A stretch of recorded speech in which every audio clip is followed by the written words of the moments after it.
Representative Robert Andrews of the great state of New Jersey, good morning. Stephanie, sorry I was late, but I was actually speaking on the floor about the topic of Sandy relief. Yes, you were doing the people's business. Why? How dare you? Representative, a lot has been said about this, but I mean, it just goes without saying that when you have to have Republican governors and others and congressmen criticizing the Republican Party and the Speaker, I mean, it is so unprecedented, is it not, to hold up disaster relief? It's unprecedented, and it demonstrates a rift in the Republican Party that I think bears watching on a lot of issues. You know, the mantra over there for a lot of them has become government is the problem. Government is the problem. So anytime government wants to do anything, they block it, they paralyze it, they question it. And that's what happened here. And as a result of this has very real consequences for people. This money to rebuild people's homes, their businesses, their lives, is not going to be in their hands until April or May at the earliest now. Right. Because of this political stunt. And this is what you get. When people think government is the problem, then Medicare's at risk. Right. Social Security's at risk. Education is at risk. Nursing home care under Medicaid is at risk. This is just a more intense version of a deeper problem that we see from the Tea Party faction of the Republican Party. You know, Congressman, we mentioned earlier, and I know it's almost too ridiculous to mention, but when there are, as you say, people with real consequences like that waiting for disaster relief, your colleague Michelle Bachmann actually put forward a bill again to repeal the Affordable Care Act. I mean, and this is now the 34th time they've signed not one piece of job creation legislation. I mean, at some point, is there a chance even with gerrymandering that the American people are going to say enough with this, the Republicans? Well, I think that may well come. This disaster has shown just how damaging the consequences of this radical ideology are. And, you know, these are people who really, and look, in good faith they believe it, but they believe that nothing government does is any good. Until, by the way, there's a hurricane or an earthquake or flood in their district, then government's needed. And it's just an astonishing view that's so far out of the American mainstream. And I do think a lot of these Republicans are, first of all, going to have to face their primary voters if they had the audacity to vote for the tax increase on the wealthiest the other day, which 85 of them did. Yeah. And then they're going to have to face what I would call mainstream voters who would say, wait a minute. People have their homes and businesses blown away. They can't contribute to the economy. One thing I want to point out here, New Jersey, New York, Connecticut put more into the federal treasury than we take out. That's right. When our economies are humming along, we're helping the whole country and the whole treasury. If our boardwalk merchants don't have businesses, if our, shopping centers are closed, then we don't pay taxes in and the whole country suffers. This is not charity.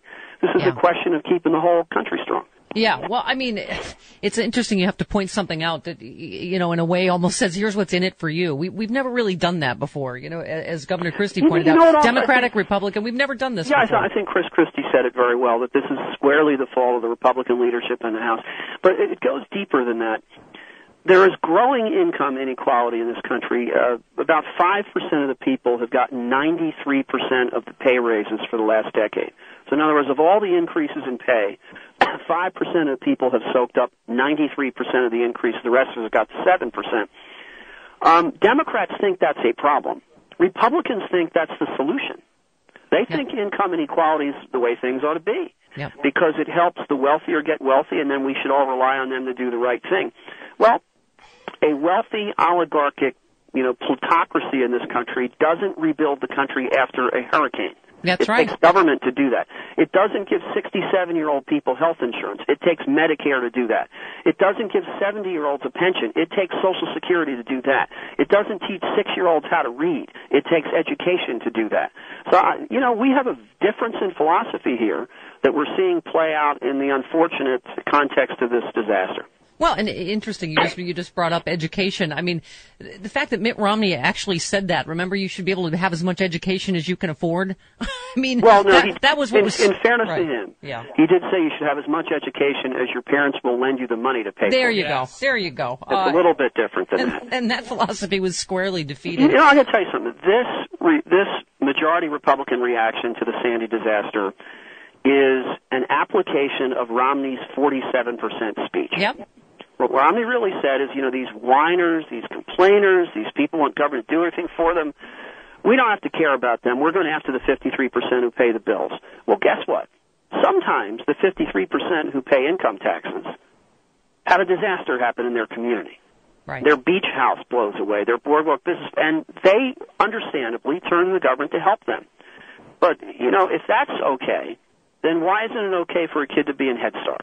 That's right. Why is it not okay for a person with Alzheimer's to be in a nursing home?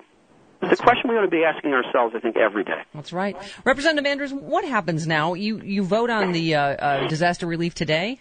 Just a little piece of it. All we're voting on today is authorizing the flood insurance program to pay its claims. Mm-hmm. Then what we're supposed to, and the Senate may or may not adopt the same bill by unanimous consent today. I hope they do. Yeah. But then what has to happen is the actual funding for FEMA and HUD and the other departments come in and help fix this problem. They've promised us a vote on January 15th, and I assume they'll honor that. But then the Senate has to take up the bill again. They have to start all over again. So, Representative, just so we understand what the consequences were here. So, if you had, because I think as Governor Christie said, it was 60 days and counting, right, since the storm. Yep. So, if you had gotten this done before Congress, the last Congress adjourned, when would people have gotten the actual help? Well, here's what it means. Let's say that you have a business along the boardwalk at the Jersey Shore. You sell pizza. Right. And your business got blown away. There's no boardwalk at this point. Right. To get it rebuilt, you have to get things actually under construction by maybe February, the earliest you possibly can. If we had acted in December, it is plausible that could have happened for people. It ain't going to happen now. Yeah. If the legislation is signed in late January, early February, it takes, 6-7 weeks for the money to get out.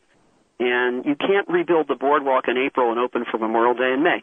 So if you sell pizza, you just lost your business for this year. Yeah. You're done. I mean, and that, I have to tell you, you put that in such great, understandable layperson terms, because that is so infuriating when you think about, a congressman sitting there with his job and his free government health care, and that guy on the boardwalk with the pizza business and his kids, and going, what am I going to do this year? Well, the members don't get free government health care, but your point is still well taken, that we should have voted on this on Tuesday night.